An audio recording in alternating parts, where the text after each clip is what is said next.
সুপ্রিয় মাধ্যমিক 2025 যারা বাংলা ব্যাকরণে আছে ভয়, পুরো মার্কস হাতে পেতে চাও। আচ্ছা, এই মুহূর্তে তোমাদের যদি বাংলা ব্যাকরণের পুরো কি কি প্রশ্ন আসবে তার একটা সাজেশন বলে দিতে পারি, কমপ্লিটলি একদম এমসিকিউ কি কি হতে পারে, তো সেটা কেমন হয়। আমি বাগীশ স্যার, নিশ্চয় জানো উচ্চ মাধ্যমিক স্কুলে বাংলা শিক্ষক। আজকেই তোমাদের এই মুহূর্তেই বলে দেব বাংলা ব্যাকরণ 2025 কি কি প্রশ্ন সম্ভাবনা আছে। তোমরা জানো ব্যাকরণের 4টা টপিক আছে। 1 নম্বরে তোমাদের আছে কারক বিভক্তি, 2 নম্বরে তোমাদের আছে সমাস, 3 নম্বরে তোমাদের আছে বাক্য, আর 4 নম্বর বাচ্য। এই যে 4টা অধ্যায় আছে, এই 4টা টপিকের উপর আজকে আমি একটা সাজেস্টিভ প্রশ্ন তোমাদের প্রশ্ন বলে দেবো। খুব কম সময়ের মধ্যে গুরুত্বপূর্ণ প্রশ্নগুলো তোমরা প্র্যাকটিস করে নাও। আর একটাই কথা বলবো, যে যারা আমার পরিবারের সদস্য আছো, মোস্ট ওয়েলকাম। এখনও যদি কেউ সদস্য না হয়ে থাকো, বলবো চ্যানেলটিকে সাবস্ক্রাইব, লাইক এবং শেয়ার করো, যাতে পরীক্ষার লাস্ট আপডেট সবার আগে তোমাদের কাছে পৌঁছে যায়। জানো তোমাদের জন্য সম্পূর্ণ বিনামূল্যে আমাদের একটা টেলিগ্রাম চ্যানেল আছে, অনেকেই সদস্য হয়ে আছো। এখনও যদি সদস্য না হয়ে থাকো, ডেসক্রিপশন বক্সে লিঙ্ক দেওয়া আছে t.me/বাগীশ এডুকেশন। এইখানে আসলে তোমরা প্রয়োজনীয় যে কোনো মাধ্যমিক সংক্রান্ত তথ্য সবার আগে পেয়ে যাবে। চলো আজকে তোমাদের কাছে চলে যাই, যে বাংলা ব্যাকরণের সামগ্রিক এমসিকিউ প্রশ্নগুলো একসাথে দেখে নিই। মাধ্যমিক বাংলা ব্যাকরণের কি কি প্রশ্ন তোমাদের আসছে তার একটা লিস্ট দেখে নাও।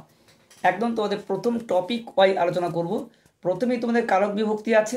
কারক বিভক্তি কী কী প্রশ্ন গুরুত্বপূর্ণ দেখো। 1 নম্বর হচ্ছে যে কারক হলো বাক্যের ক্রিয়াপদের সঙ্গে কি হবে। এই অপশনের মধ্যে বাকি অর্থাৎ বিশেষ্য, বিশেষণ, সর্বনাম, অব্যয় যা থাকবে, লাস্ট অপশানটি হবে বাকি সমস্ত পদের সঙ্গে সম্পর্ক। অর্থাৎ কারক হচ্ছে ক্রিয়াপদের সঙ্গে অন্যান্য যে কোনো পদের সম্পর্ক। 2 নম্বর প্রশ্ন দেখো, ধাতুর সঙ্গে বিভক্তি যুক্ত হয় কি হবে না ক্রিয়াপদ। প্রশ্ন 3, অনুসর্গ বসে কার পরে না পদের পরে আলাদাভাবে বসে। প্রশ্ন 4, সূর্য উঠলে কুয়াশা দূর হয়, এটি কি হবে নিরপেক্ষ কর্তা। প্রশ্ন 5, লেখক লিখেন, এই পদটি কি হবে সমধাতুজ কর্তা।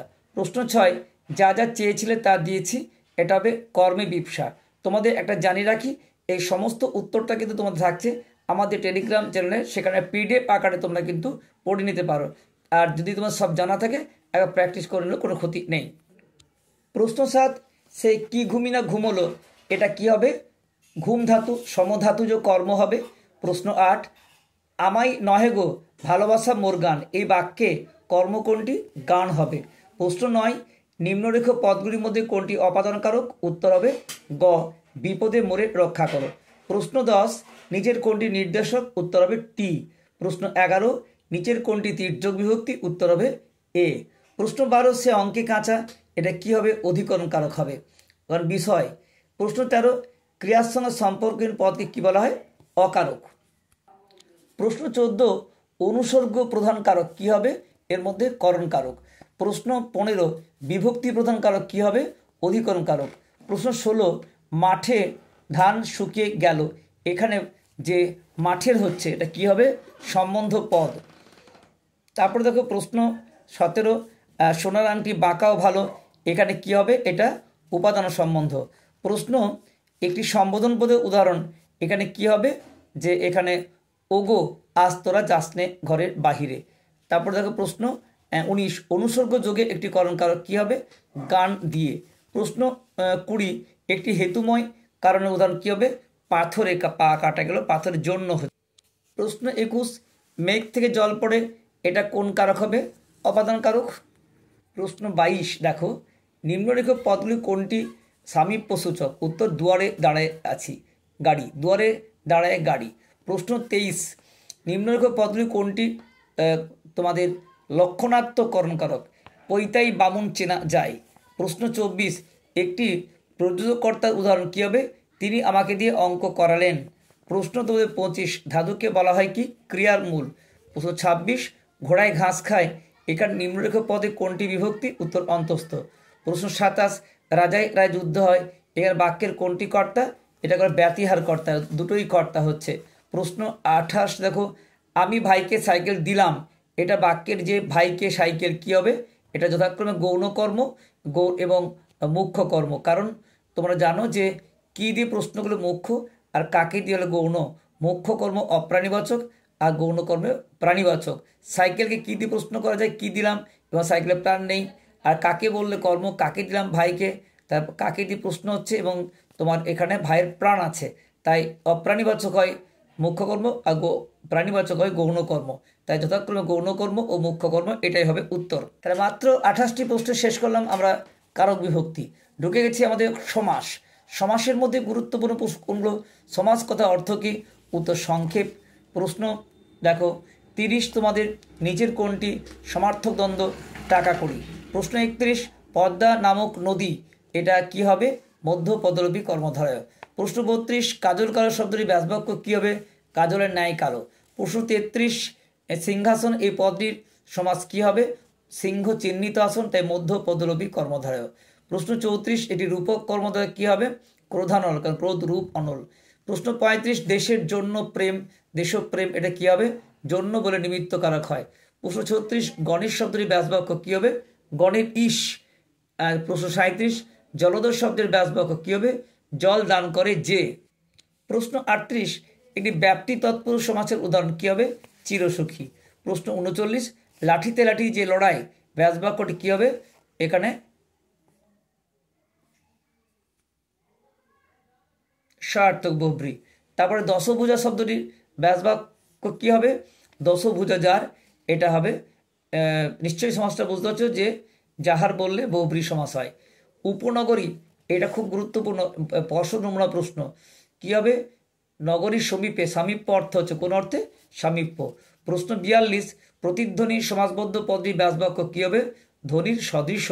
প্রশ্ন 43 একটি অলপ সমাসের উদাহরণ কী হবে? এখানে ঘিয়ে ভাজা। প্রশ্ন 44 যুগান্তর কী হবে? যুগের অন্তর।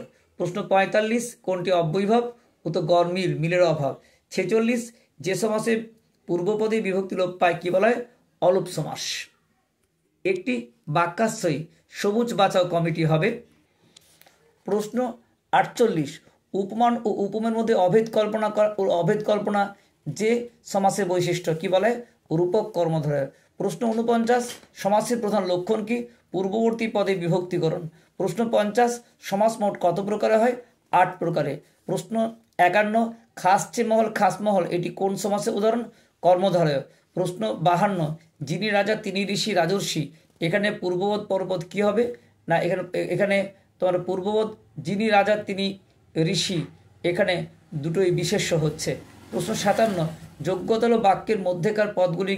আচ্ছা তোমার হয়ে গেলে তোমাদের এখানে যেটা করলাম সেটা সমাস। আসছি তোমাদের বাক্যের প্রশ্ন 57 যোগ্যতা হলো বাক্যের মধ্যের পদগুলির, উত্তর হবে অর্থসঙ্গতি। প্রশ্ন 58 সে সারাদিন খুব পরিশ্রম করে গভীর রাতে ফিরল, এই বাক্যে যে দাগটা দেওয়া আছে পুরোটা কী হবে? উত্তর বিধেয়, কারণ সেটা উদ্দেশ্য, বাকি পুরোটাই বিধেয়। প্রশ্ন 59 সরল বাক্যে সমাপিকা ক্রিয়াপদ থাকে কি? না উত্তর হবে একটি। প্রশ্ন 53 পাঠেরত এটি কোন সমাসের উদাহরণ? উত্তর অধিকরণ তৎপুরুষ। প্রশ্ন 54 দ্বন্দ্ব সমাসে সমসমান পদগুলি সাধারণত কি হয়? উত্তর বিশেষ্য। প্রশ্ন 55 চিরকাল ধরে সুখী, এটা তোমার চিরসুখী কোন সমাসের উদাহরণ? উত্তর ব্যাপ্তি তৎপুরুষ। প্রশ্ন 56 দ্বিগু সমাস প্রকৃতপক্ষে কোন সমাসের একটি শাখা? উত্তর তৎপুরুষ। হয়ে গেল। এবার চলেছে লাস্ট তোমাদের বাক্য বা যোগ্যতা হলো বাক্যের মধ্যেকার পদগুলির অর্থসঙ্গতি, অপশন ক। প্রশ্ন 58 সে সারাদিন খুব পরিশ্রম করে গভীর রাতে বাড়ি ফিরল, এটা হচ্ছে কি? উদ্দেশ্য। প্রশ্ন 59 সরল বাক্যে সমাপিকা ক্রিয়াপদ থাকে কি? একটি। প্রশ্ন 60 এক বা একাধিক পরাধীন খণ্ড বাক্য থাকে কী হবে? এটা জটিল বাক্য হবে। প্রশ্ন 61 আমি মরলে সে মরবে, বাক্যটি কি? সরল বাক্য। প্রশ্ন 62 যেমন কর্ম তেমন ফল, বাক্যটি কি? জটিল বাক্য। 63 যোগী বাক্যের অংশগুলির প্রতিটি কী হবে? পরাধীন। প্রশ্ন 65 যখন তখন এই সাপেক্ষ থাকে কি? জটিল বাক্যে। প্রশ্ন 66 বাক্য নির্মাণের শর্ত কি? 3টি, যোগ্যতা আকাঙ্ক্ষা আসক্তি। 67 নম্বর প্রশ্ন এসো এবং খেতে বসো, বাক্যটি কি? যৌগিক, মাঝে এবং আছে। শুধু এইটাই জানা ছিল না, বাক্যটি কি? নঙ্গর্থক। প্রশ্ন 72 দেখো যে আজ কি তোমার বাজার যাওয়া হয়নি, আজ কি এটা কোন বাচ্য? উত্তর হবে ভাব বাচ্চদের কর্তৃবাচ্য। এটা পর্ষদ নমুনা প্রশ্ন, কিন্তু ভালো করে করো। প্রশ্ন 73 রামের খাওয়া হয়নি, বাচ্যটি কী হবে? ভাব বাচ্য। প্রশ্ন ৭৪, বাচ্য কি? ক্রিয়ার প্রকাশভঙ্গি।